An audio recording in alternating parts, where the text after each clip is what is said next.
আজকের ভিডিওতে আমরা রায়মার্টিন প্রশ্ন বিচিত্রা ভলিউম 1 ভৌতবিজ্ঞান সাবজেক্টের 183 পেজে 6 নম্বর স্কুলের প্রশ্নপত্রের সমাধান দেখে নেব। দেখতে পাচ্ছ লেখা আছে ডিএইচ ভারত সেবাশ্রম সংঘ প্রণব বিদ্যাপীঠ। প্রথমে গ্রুপ এতে 7টি এমসিকিউ রয়েছে। ফার্স্ট যে এমসিকিউটি রয়েছে, কোনো বদ্ধ পরিবাহী লুপে তড়িৎচালক বল আবিষ্ট হবে যদি, অপশান রয়েছে 4টি, উত্তর হবে বি, চৌম্বক বলরেখার সংখ্যা পরিবর্তিত হয়। 1.2 রয়েছে ওহমের সূত্রে ভিআই লেখচিত্রের প্রকৃতি। 4টি অপশন রয়েছে, উত্তর হবে এ, সরল রৈখিক। 3 দাগের রৈখিক পোষণ গুণাঙ্কের একক হলো, 4টি অপশন রয়েছে, 3 দাগের উত্তর হবে এ। 4 দাগে রয়েছে অ্যামোনিয়া গ্যাসকে শুষ্ক করার জন্য ব্যবহৃত হয়, 4 দাগের উত্তর হবে সি, CaO। তারপরে 5 দাগে রয়েছে জিঙ্কের একটি আকরিক, 5 দাগের উত্তর হবে এ, ক্যালামাইন।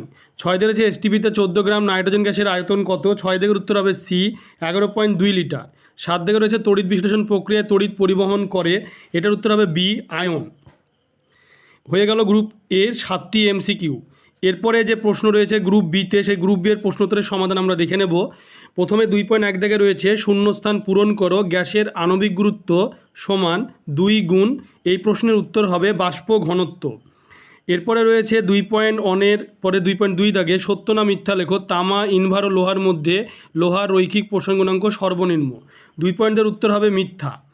তারপরে রয়েছে 2.3 দাগে শূন্যস্থান পূরণ করো, গ্যাসের আয়তন পোষণ গুণাঙ্কের মান হলো, 2.3 দাগের উত্তর হবে 1,273 ডিগ্রি সেলসিয়াস। তারপরে রয়েছে 2.4 দাগে সিজিএস পদ্ধতিতে তড়িতাধানের একক কী। সিজিএস পদে তড়িতাধানের একক 2.4 দাগে উত্তর হবে ইএসইউ বা স্টার্ট কুলম। এরপরে রয়েছে 2.5 দাগে যে ধাতব পরিবাহীর তে তড়িতের বাহক কী। 2.5 দাগের উত্তর হবে মুক্ত ইলেকট্রন। এরপরে রয়েছে 2.5-এর পরে 2.5-এর অথবাতে শূন্যস্থান পূরণ করো, রোধাঙ্কের অনন্যক হলো, 2.5-এর অথবাটা হবে পরিবাহিতাঙ্ক। 2.5-এর অথবা হবে পরিবাহিতাঙ্ক। এরপরে রয়েছে যেটি, সেটি হলো গ্রুপ বি তে 2.6 দাগে তড়িৎ বিশ্লেষণ পদ্ধতিতে নিষ্কাশিত করা হয় এমন একটি ধাতুর নাম লেখো, উত্তর হবে অ্যালুমিনিয়াম। তারপরে 2.7-এ রয়েছে সত্য না মিথ্যা লেখো, গ্লুকোজের জলীয় দ্রবণ তড়িৎ পরিবহন করতে পারে, এটা হবে মিথ্যা।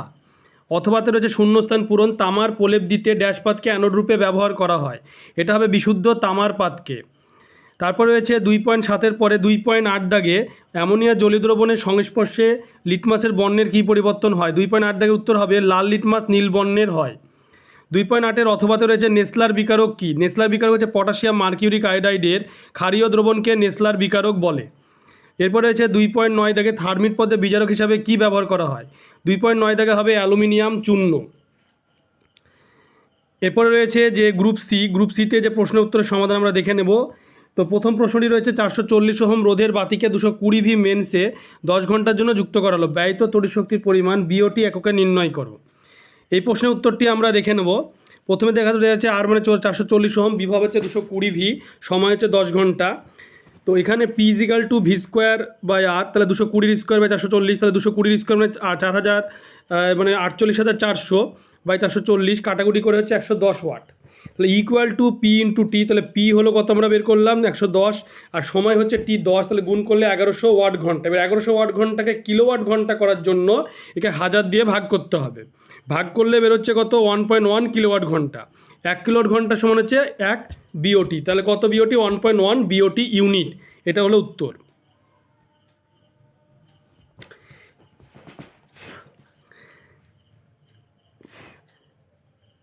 এরপরে রয়েছে 3.1-এর অথবাতে 220 ভি ও 60 ওয়াট এবং 110 ভি 60 ওয়াট দুটির বাতির রোধের অনুপাত নির্ণয় করো। এই প্রশ্নের উত্তরটি কী করতে হবে, উত্তরটি দেখে নাও। এখানে আর মানে ভি স্কোয়ার বাই পি, তাহলে দুটো বাতি পি হচ্ছে 60 ওয়াট, তাহলে R1 R2 বের করতে হবে, তো অনুপাত করলে বেরোচ্ছে 4:1।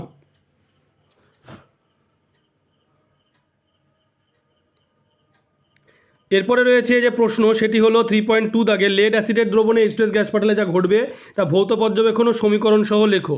প্রশ্নের উত্তরটি দেখে নাও। ভৌত পর্যবেক্ষণ এবং রাসায়নিক সমীকরণ।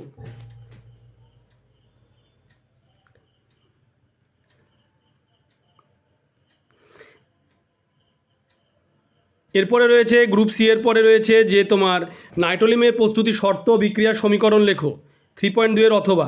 এই প্রস্তুতি সত্ত্ব এবং সমীকরণটি দেখে নাও।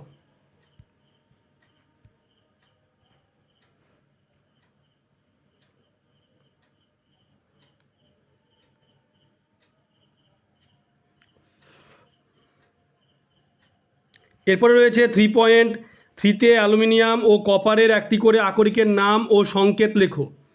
অ্যালুমিনিয়াম ও কপার একটি করে আকরিকের নাম ও সংকেত লেখো। তাহলে অ্যালুমিনিয়াম আকরিকের নাম এবং সংকেত রয়েছে। অ্যালুমিনিয়াম আকরিক যে বক্সাইড সংকেত দেওয়া রয়েছে, কপার আকরিকের নাম কপার পাইরাইটিস সংকেত দেওয়া রয়েছে। এরপরে 3.3 যে অথবাতে রয়েছে কার্বন বিজারণ ও তড়িৎ বিজারণের মধ্যে দুটি পার্থক্য লেখো। কার্বন বিজারণ এবং তড়িৎ বিজারণের মধ্যে দুটি পার্থক্য লেখো। সেই পার্থক্য দুটি দেখে দেওয়া হচ্ছে, দেখে নাও ভালো করে তোমরা পার্থক্য। তোমরা ভিডিওটি বেশি করে শেয়ার করবে, চ্যানেলটিকে অবশ্যই সাবস্ক্রাইব করবে, সাবস্ক্রাইব পাশে বেল আইকনে তো প্রেস করবে, তো পরবর্তী ভিডিও নোটিফিকেশান তোমাদের কাছে পৌঁছে যায়।